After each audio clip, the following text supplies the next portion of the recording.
Isaorana ianao misafidy ny fahita lavitra ma-TV amin'izao takarivo izao dia anterina ny araba toko lasy toko vavy anasananao ihany koa ny hanaraka hatramin'ny farany ny fampalalamba avao ito fahita lavitra ma-TV ny raharaha politika zany ny fanokevitra samihafa manodidina ny fampihavanana izay kasaina ao atsangana eto amin'ny firenena ao anatin'ilay antsointsika hoe CFM ny eo anivon'ny ministera andraraham-bahiny ihany koa izay voatselakorina azo minisitra vaovao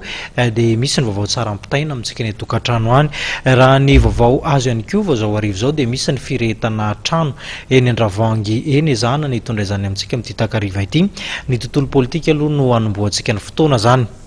nitondra ny heviny mahakasika ny fandrafetana ny mpikambana ao anatin'ny CFM Andriamatoa Jean-Marie Berzika izy izay prime ministre teo aloha ny fahitan'ny raharam-pirenena no natonga azy natondra izay fomba fijerin'izay ary nambarany fa tokony apetraka amin'ny fiarahamonim-pirenena ny fampihavanana eto Madagasikara raha tiana ny ampahomby manohitra nisy ny olona tendren'ny filoham-pirenena ao anatin'ny CFM ny prime ministre teo aloha Andriamatoa Jean-Marie Berzika nambarany fa tokony ny fiarahamonim-pirenena no nanankinana ny fampihavanana mba tsy hisy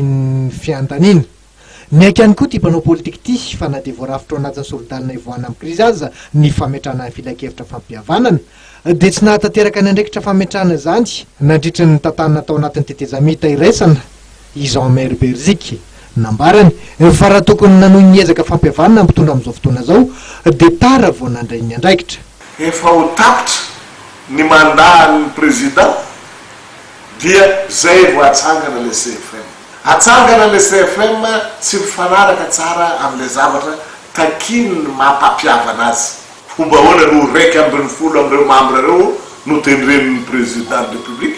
raha ny amin'ny tenako manokana ny président de république ary tsy tokony anendrina iray ary raha tena manaja izy ny asan'ireo olona reo le neutralité zay tokony anana tsy mandanina amin'ny atsiny amin'ny aroa le olona nitendrena ohatran'izany le redevable ihany izy amin'le olona nanendry azy zay zavatra zay tokony aiza le esprit républicain sy démocrate tsy dia eritreretra ahoana no ataonao zany hoe ahazo ny fitokisan'ny olona amin'ireo olona nitendrenao reo satria everin'ny olona hatrany hatrany reo fa tsy maintsy anaraka zay baiko avery amin'ny présidence laza hatrany Andriamatoa Jean-Marie Berzika fa raha fividianao anatin'ny teritery sy osika no taterana amin'ny 724 dia tsy hitondra soa ho an'ny firenena zany ary vao maika ary hitarika ady an-trano